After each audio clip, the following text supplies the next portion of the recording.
Job chapters 28 through 30, from the King James Version. Chapter 28. Surely there is a vein for the silver, and a place for gold where they find it. Iron is taken out of the earth, and brass is molten out of the stone. He setteth an end to darkness, and searcheth out all perfection, the stones of darkness, and the shadow of death. The flood breaketh out from the inhabitant, even the waters forgotten of the foot, they are dried up, they are gone away from men. As for the earth, out of it cometh bread, and under it is turned up as it were fire. The stones of it are the place of sapphires, and it hath dust of gold. There is a path which no fowl knoweth, and which the vulture's eye hath not seen, the lion's whelps have not trodden it, nor the fierce lion passed by it. He putteth forth his hand upon the rock, he overturneth the mountains by the roots. He cutteth out rivers among the rocks, and his eye seeth every precious thing. He bindeth the floods from overflowing, and the thing that is hid bringeth he forth to light. But where shall wisdom be found? And where is the place of understanding? Man knoweth not the price thereof. Neither is it found in the land of the living.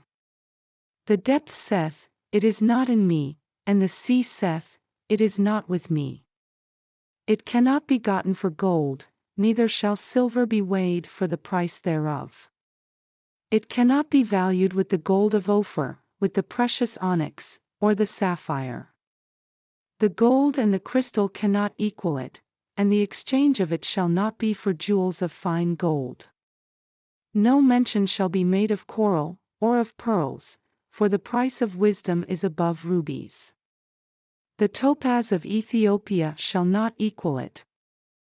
Neither shall it be valued with pure gold. Whence then cometh wisdom? And where is the place of understanding?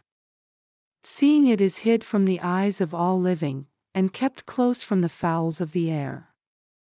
Destruction and death say, we have heard the fame thereof with our ears. God understandeth the way thereof, and he knoweth the place thereof. For he looketh to the ends of the earth, and seeth under the whole heaven, to make the weight for the winds, and he weigheth the waters by measure. When he made a decree for the rain, and a way for the lightning of the thunder, then did he see it, and declare it, he prepared it, yea, and searched it out. And unto man he said, behold, the fear of the Lord, that is wisdom, and to depart from evil is understanding. Chapter 29. Moreover Job continued his parable, and said, O that I were as in months past, as in the days when God preserved me, when his candle shined upon my head, and when by his light I walked through darkness, as I was in the days of my youth. When the secret of God was upon my tabernacle, when the Almighty was yet with me, when my children were about me, when I washed my steps with butter, and the rock poured me out rivers of oil, when I went out to the gate through the city, when I prepared my seat in the street. The young men saw me, and hid themselves, and the aged arose, and stood up. The princes refrained talking, and laid their hand on their mouth. The nobles held their peace, and their tongue cleaved to the roof of their mouth. When the ear heard me, then it blessed me, and when the eye saw me, it gave witness to me, because I delivered the poor that cried, and the fatherless, and him that had none to help him. The blessing of him that was ready to perish came upon me, and I caused the widow's heart to sing for joy. I put on righteousness, and it clothed me, my judgment was as a robe and a diadem. I was eyes to the blind, and feet was I to the lame. I was a father to the poor, and the cause which I knew not I searched out. And I brake the jaws of the wicked, and plucked the spoil out of his teeth. Then I said, I shall die in my nest, and I shall multiply my days as the sand.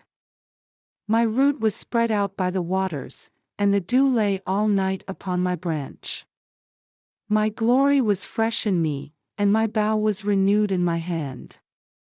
Unto me men gave ear, and waited, and kept silence at my counsel. After my words they spake not again, and my speech dropped upon them. And they waited for me as for the rain, and they opened their mouth wide as for the latter rain. If I laughed on them, they believed it not, and the light of my countenance they cast not down. I chose out their way, and sat chief, and dwelt as a king in the army, as one that comforteth the mourners. Chapter 30. But now they that are younger than I have me in derision, whose fathers I would have disdained to have set with the dogs of my flock.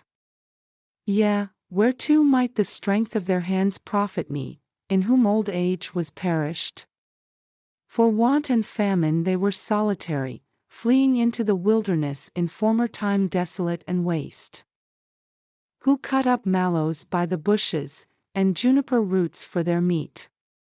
They were driven forth from among men, they cried after them as after a thief, to dwell in the cliffs of the valleys, in caves of the earth, and in the rocks. Among the bushes they brayed, under the nettles they were gathered together. They were children of fools, yea, children of base men, they were viler than the earth. And now am I their song, yea, I am their byword. They abhor me, they flee far from me, and spare not to spit in my face. Because he hath loosed my cord, and afflicted me, they have also let loose the bridle before me. Upon my right hand rise the youth, they push away my feet, and they raise up against me the ways of their destruction. They mar my path, they set forward my calamity, they have no helper. They came upon me as a wide breaking in of waters, in the desolation they rolled themselves upon me. Terrors are turned upon me, they pursue my soul as the wind, and my welfare passeth away as a cloud.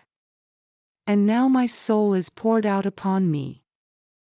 The days of affliction have taken hold upon me. My bones are pierced in me in the night season, and my sinews take no rest. By the great force of my disease is my garment changed, it bindeth me about as the collar of my coat. He hath cast me into the mire, and I am become like dust and ashes.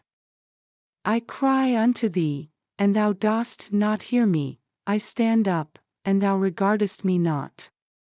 Thou art become cruel to me, with thy strong hand thou opposest thyself against me.